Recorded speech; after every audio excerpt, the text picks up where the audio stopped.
ಸಾವಿರ ಹಳ್ಳಿಯ ಸರದಾರ.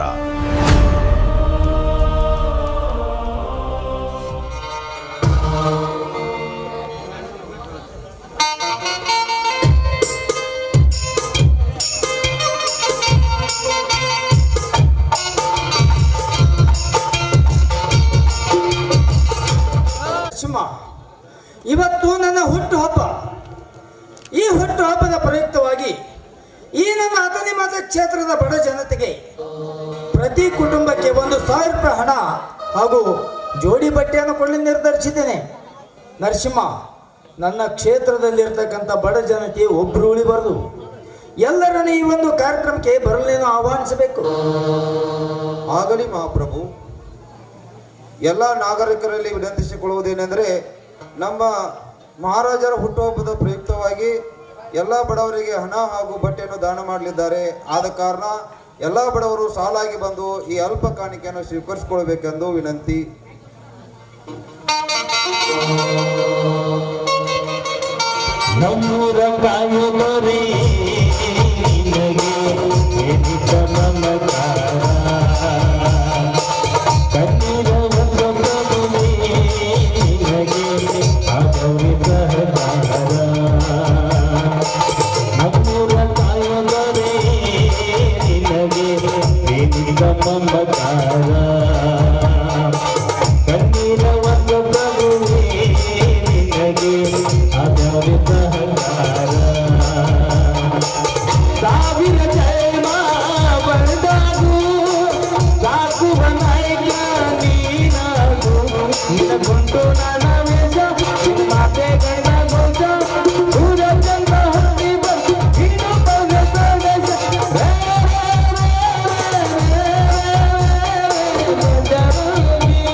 ನರಸಿಂಹ, ಹುಟ್ಟುಹಬ್ಬದ ಕಾರ್ಯಕ್ರಮ ಅಂತೂ ಮುಗಿದಂತಾಯ್ತು.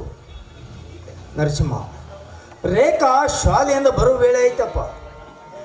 ನನ್ನ ಮಗಳು ರೇಖಾ ಶಾಲೆಯಿಂದ ಬರೋದ್ರೊಳಗಾಗಿ ನನ್ನ ಹುಟ್ಟುಹಬ್ಬದ ಪ್ರಯುಕ್ತವಾಗಿ ಚಂದ್ರಶೇಖರ ಅಜ್ಜನವರ ದರ್ಶನವನ್ನು ಪಡೆದುಕೊಂಡು ಬರಬೇಕು. ನೀನು ಈಗಲೇ ಹೋಗಿ ನನ್ನ ರಥವನ್ನು ಬೇಗನೆ ಸಿದ್ಧಪಡಿಸು. ಆಗಲಿ ನನ್ನೊಡೆಯ.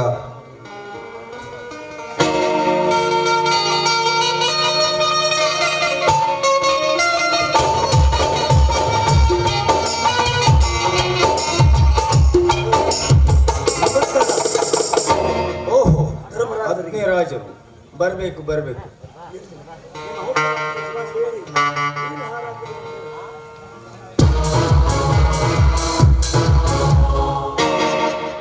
ಅಗ್ನಿರಾಜ್, ನಮಸ್ಕಾರ.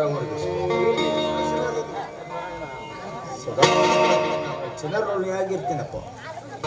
ಅಗ್ನಿರಾಜ, ಇಲ್ಲಿಯವರೆಗೆ ಬಡವರಿಗೆ ನನ್ನ ಕ್ಷೇತ್ರದ ಜನತೆಗೆ ಪ್ರತಿ ಕುಟುಂಬಕ್ಕೆ 1,000 ರೂಪಾಯಿ ಹಣ ಹಾಗೂ ಜೋಡಿ ಬಟ್ಟೆಯನ್ನು ದಾನ ಮಾಡಿದಪ್ಪ. ನಿಮ್ಮಂತ ಶ್ರೀಮಂತರಿಗೆ ಏನು ಕಾಣಿಕೆಯಾಗಿ ನೀಡಬೇಕಂತ ನನಗೆ ಒಂದು ತಿಳಿದಾಗಿದೆ. ಏನ್ ಬೇಕಪ್ಪ ನಿನಗೆ? ಇರ್ಲಿ ಬಿಡ್ರಿ ಗೌಡ್ರೆ, ನಿಮ್ಮ ಪ್ರೀತಿ ವಿಶ್ವಾಸ ಹೊಂದಿದ್ರೆ ಅಷ್ಟೇ ಸಾಕು. ಅಗ್ನಿರಾಜ, ನಿನ್ನ ನಡುವಿನ ಸ್ನೇಹವನ್ನು ಗಟ್ಟಿಗೊಳಿಸಲಿಕ್ಕೆ ಚಂದ್ರಶೇಖರ್ ನಿದ್ದಾನಪ್ಪ. ನಾವು ಆ ದೇವರ ಮೇಲೆ ಸದಾ ಋಣಿಯಾಗಿರೋಣ. ಆದ್ರೂ ಒಂದು ಮಾತು ಗೌಡ್ರೆ. ಅಗ್ನಿರಾಜ್, ನನ್ನ ಮುಂದೆ ನೀನು ಸಂಕೋಚದ ಮಾತೆ ಅದೇನು ಅಂತ ನಿರಾಳವಾಗಿ ಹೇಳಿಬಿಡು. ಅಗ್ನಿರಾಜ್, ನಿಮ್ಮ ಹೆಸರ ಮೇಲೆ ಒಂದು ರೈತ ಸಭಾಭವನ ಕಟ್ಟಿಸಬೇಕೆಂದು ಮಾಡಿರುವೆ. ಅದಕ್ಕೆ ತಮ್ಮ ಅಪ್ಪನೇ. ಅಗ್ನಿರಾಜ್, ಎಂತಹ ಖುಷಿ ವಿಚಾರ ಹೇಳಕತ್ತೀಯೋ. ನಾನು ರಾಜಮನೆತನದಲ್ಲಿ ಹುಟ್ಟಿದ್ರು ಸಹಿತ ರೈತರ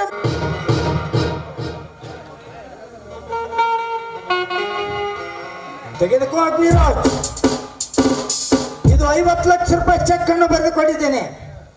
ಊರ ಮುಂದಿರುವ 10 ಎಕರೆ ಜಮೀನಲ್ಲಿ ರೈತ ಸಭಾಭವನ ಕಟ್ಟಡ ನಿರ್ಮಾಣ ಆಗಬೇಕು. ಆ ಕಟ್ಟಡಕ್ಕೆ ತಗಲು ವೆಚ್ಚವನ್ನು ಸಂಪೂರ್ಣ ಧರ್ಮರಾಜ ಭರಿಸುತ್ತಾನೆ. ಕಟ್ಟಡ ಮಾತ್ರ ಭರ್ಜರಿ ಆಗಲಿ, ಮಿಕ್ಕಿದ ಹಣವನ್ನು ನಾಳೆ ಕೊಡ್ತೇನೆ. ಹಾಗಾದ್ರೆ ಈ ಜಾಗದ ಪತ್ರ ಅದಕ್ಕೆ ದುಃಖಿರೋ ಅಗ್ನಿರಾಜ 50 ಲಕ್ಷ ರೂಪಾಯಿ ಹಣ ಕೊಟ್ಟ ಮೇಲೆ ಜಾಗ ಕೊಡುದಿಲ್ಲನೋ ಸಂಕೋಚ ಆತ್ಕೊ ನಿನಗೆ.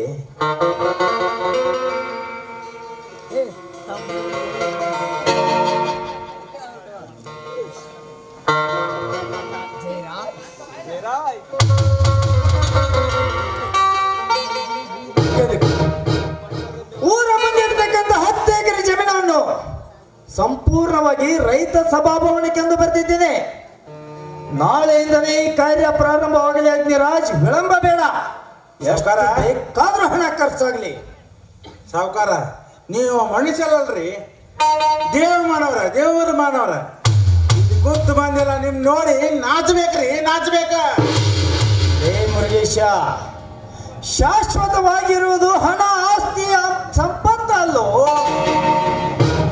ನಾವು ಜನರಲ್ಲಿ ಗಳಿಸಿರ್ತಕ್ಕಂಥ ಪ್ರೀತಿ, ಪ್ರೇಮ, ಸ್ನೇಹ, ಬಾಂಧವ್ಯ ಇದನ್ನು ಬಿಟ್ಟು ಭೂಮಿ ತಲೆಯಿಂದ ಹೋಗುವಾಗ ನಾವು ಒಯ್ದು ಏನಾಯ್ತು ಯಪ್ಪ, ಎಲುವ ತೊಗಲ ಬರುವಾಗ ಹೆಂಗ ಬಂದಾವ, ಹೋಗುವಾಗ ಹಂಗ ಹೋಗುದಾಯ್ತು.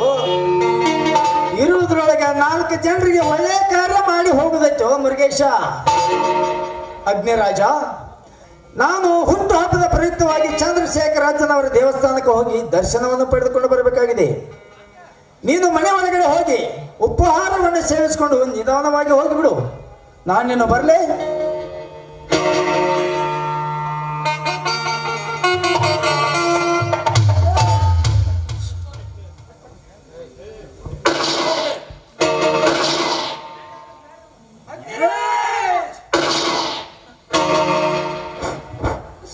ಯಾಕೋ ಅಗ್ನಿರಾಜ್, ಯಾಕೆ?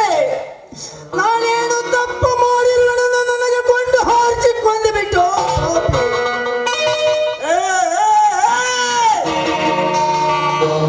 ಅದಕ್ಕಿಂತ ಮುಂದೆ ಹಾಕಲ್ಲ, ಅದಕ್ಕಾಗಿ ಶಿಕ್ಷೆ.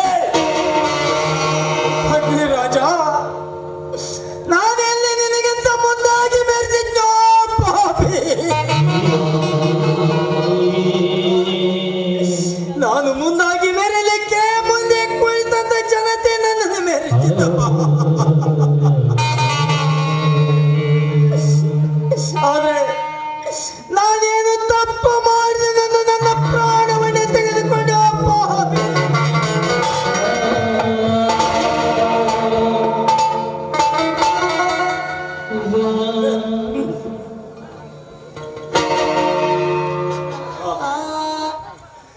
ಆಗದಂತ ಪ್ರಾಣಿಗಳಿಗೆಲ್ಲ ನನ್ನ ಮುಂದೆ ನೀನು ಏನು ನಾಟಕ ಹೇಳ್ಬೇಡ ಗೌಡ. ಪಾಪಿ, ಅಪ್ಪನಂತೆ ಮಗನ ರಕ್ತ ನಿನ್ನ ಬಿಡಲೇ ಇಲ್ಲಲ್ಲೋ.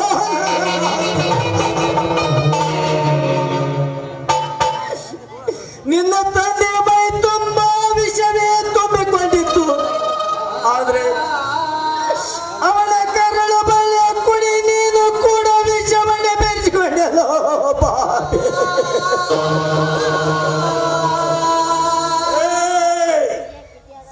ಆ ಹೊಲಸು ನಾಯಿ ಹೆಸರು ಎತ್ತಬೇಡ. ನನ್ನ ಮುಂದೆ ಆ ನರಸಿಂಹನ ಹೆಸರು ಹೇಳುವ ಪುಣ್ಯ.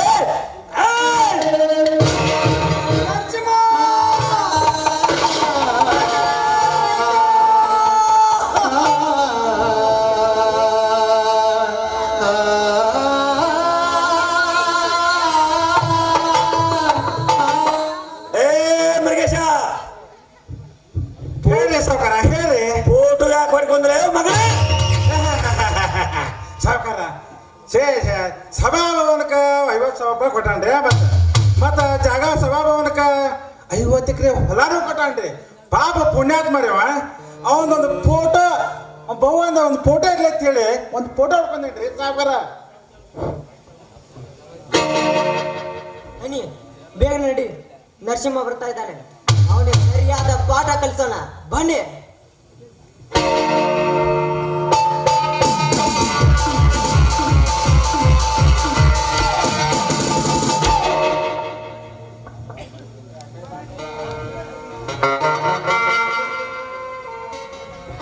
ಮಹಾಪ್ರಭುಗಳು ಹೀಗೇಕೆ ಬಿದ್ದಿದ್ದಾರೆ?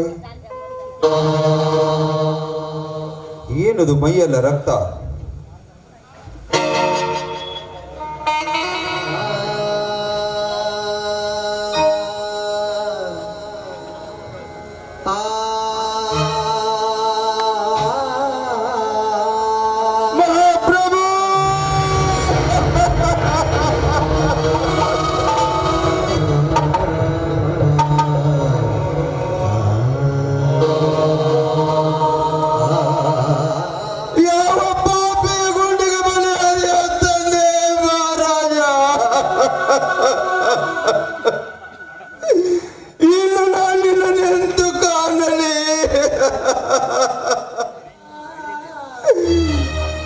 ರೇಖಾ ಬಂದು ನನ್ನ ಅಪ್ಪ ಎಲ್ಲಿ ಎಂದು ಕೇಳಿದರೆ ನಾನು ಎಲ್ಲಿಂದ ತಂದು ಕೊಡಲಿ ದೇವಾ?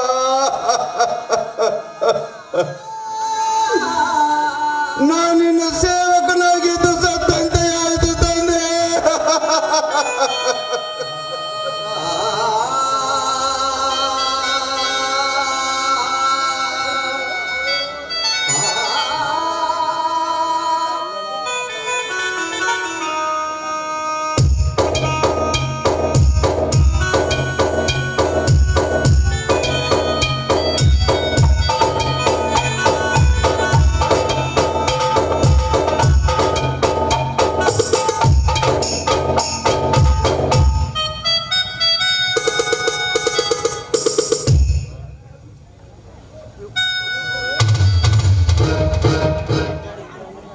ಇವನೇ ನೋಡಿ ಸರ್, ಗುಂಡ ನಂಬರ್ 1.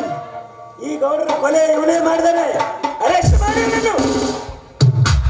ಅಪ್ಪ ಎದ್ದೇಳಪ್ಪ, ಏನಾಯ್ತಪ್ಪ ನಿನಗೆ? ಎದ್ದೇಳು. ಏನು? ನನ್ನ ನೊಡೆಯನ್ನ ಕೊಲೆ ನಾನು ಮಾಡಿದ್ದೀನಿ? ಏನ್ ಹೇಳ್ತಾ ಇದ್ದೀನಿ ಅಗ್ನಿಯ? ಇದು ನಿನ್ನ ಮೋಸತನ. ಸಾಕು ಮುಚ್ಚೋ ಬೈನ. ನನ್ನ ಮನೆಯೊಳಗೆ ನಿನ್ನ ಹೊರತು ಮತ್ತೆ ಯಾರಿಗೂ ಬರೋದಕ್ಕೆ ಅವಕಾಶ ಇಲ್ಲ. ನನ್ನ ತಂದೆನೋ ನೀನೇ ಕೊಂದದ್ದು. ರೇಖಾ, ರೇಖಾ, ನೀನು ಇವರ ಮಾತನ್ನು ನಂಬುವಿರಾ? ಅನೇಕ ವರ್ಷಗಳಿಂದ ನಿಮ್ಮ ಮನೆಗೆ ನಿಷ್ಠೆಯಿಂದ ಸೇವೆ ಸಲ್ಲಿಸಿದ್ರೆ ನನಗೆ ಶಿಕ್ಷೆಗೆ ಗುರಿಪಡಿಸಬೇಡಮ್ಮ. ಇವರ ಮಾತನ್ನು ನಂಬಬೇಡ ರೇಖಾ, ನನ್ನ ಮಾತನ್ನು ನಂಬು.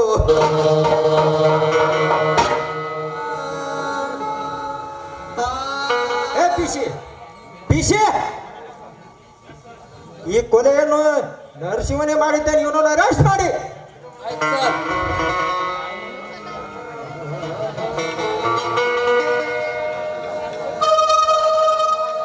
ಏ ಪಾಪಿ, ಥು, ನಿನ್ನ ಮೇಲೆ ನಾನು ಏನೇನು ಆಸೆ ಇಟ್ಕೊಂಡಿದ್ದನು. ಸರ್, ಬೇಗ ಅರೆಸ್ಟ್ ಮಾಡ್ಕೊಂಡು ಹೋಗಿ ಸರ್ ನನ್ನ. ಸ್ವಂತ ಮಗಳೇ ಹೇಳ್ತಿರುವಾಗ ಮತ್ತೇನು ಮುಖ ನೋಡ್ಕೊತಿರ್ತೀರ? ಅರೆಸ್ಟ್ ಮಾಡಿ ಅವನನ್ನು. ರೇಖಾ, ರೇಖಾ, APC ಬೇಗನೆ ಅರೆಸ್ಟ್ ಮಾಡ್ತೀಯಾ? ಇಲ್ಲ ನಿನ್ನ ಕೆಲಸದಿಂದ ಸ್ವಲ್ಪ ಮಾಡುತ್ತೇನೆ. ರೇಖಾ, ಅನೇಕ ವರ್ಷಗಳಿಂದ ನಿಮ್ಮ ಮನೆಗೆ ನಿಷ್ಠೆಯಿಂದ ಸೇವೆ ಸಲ್ಲಿಸಿದ್ರೆ ನನ್ನನ್ನು ಈ ಶಿಕ್ಷೆಗೆ ಗುರಿಪಡಿಸಬೇಡಮ್ಮ. ಬೇಕಾದ್ರೆ ನನಗೆ ಚಿತ್ರ ಹಿಂಸೆ ಕೊಟ್ಟು ನನ್ನ ಪ್ರಾಣವನ್ನು ತೆಗೆಸಿ ಬಿಡು. ನಾನು ಸಂತೋಷವಾಗಿ ಸತ್ತು ಹೋಗುತ್ತೇನೆ.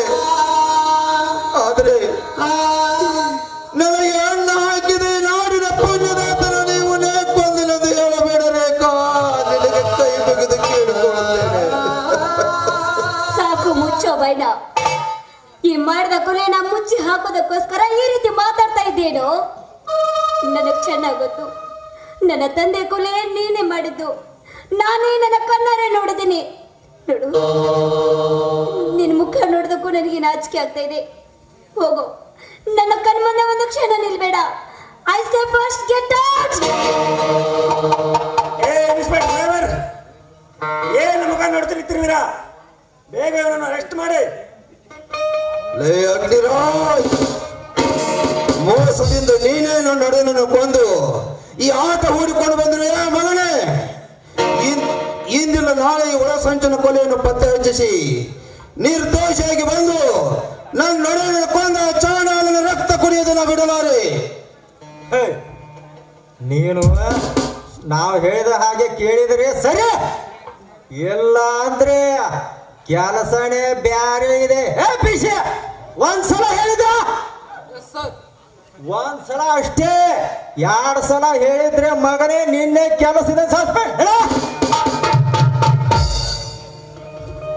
ಸಿರಾಜ್, ನೀನೇನಾದ್ರೂ ನನ್ನ ಮನೆತನಕ್ಕೆ ಹಾಗೂ ಈ ರೇಖಾಳಿಗೆ ದ್ರೋಹ ಬಗ್ತಿದೆ. ಆದರೆ ನೀವು ನಿಮ್ಮ ತಾಯಿ ಗರ್ಭದಲ್ಲಿ ಅಡಗಿದರು ಸರಿ, ಹೊರಗೆಳೆದು ನಿನ್ನ ರುಂಡವನ್ನು ಮುಂಡದಿಂದ ಬೇರ್ಪಡಿಸಿ ಆ ರುಂಡಕ್ಕೆ ನಾನು ಮೆಟ್ಟುವ ಮೆಟ್ಟಿನ ಸಲ ಹಾಕಿ ನಮ್ಮೂರಿನ ಅಕ್ಷಬಗಲಿ ಕಟ್ಟಿಲ್ಲ. ನಾನು ಕಲಿಯುಗದ ಒಕ್ಕ ನರಸಿಂಹನೇ ಅಲ್ಲ. ಆ ತಾಕತ್ತೆ ನಿನ್ನೆಲೆದು ಈಗ ಅದೇ ನಿನ್ನ ತಾಕತ್ತಿದ್ದರೆ ನೀನು ಜೈಲಿನ ಹೊರಗೆ ಬಾ. ಆಗ ನನಗಳ ಸಡ್ಡ ಬಾರಿಸುವಂತೆ ಎಳೆದುಕೊಂಡು ಹೋಗಿರೋನನ್ನು.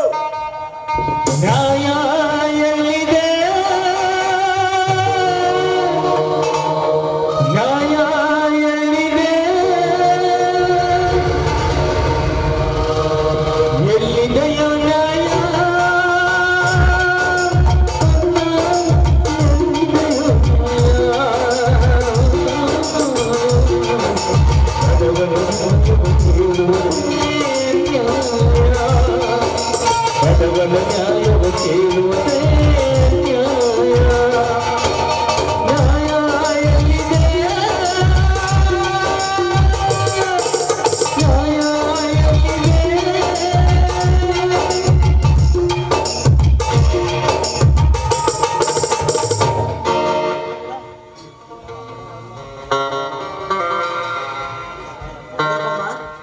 ರೇಖಮ್ಮ, ಇನ್ನೆಷ್ಟು ಹತ್ರು ಆಪ ಸಿಗಲಾರ.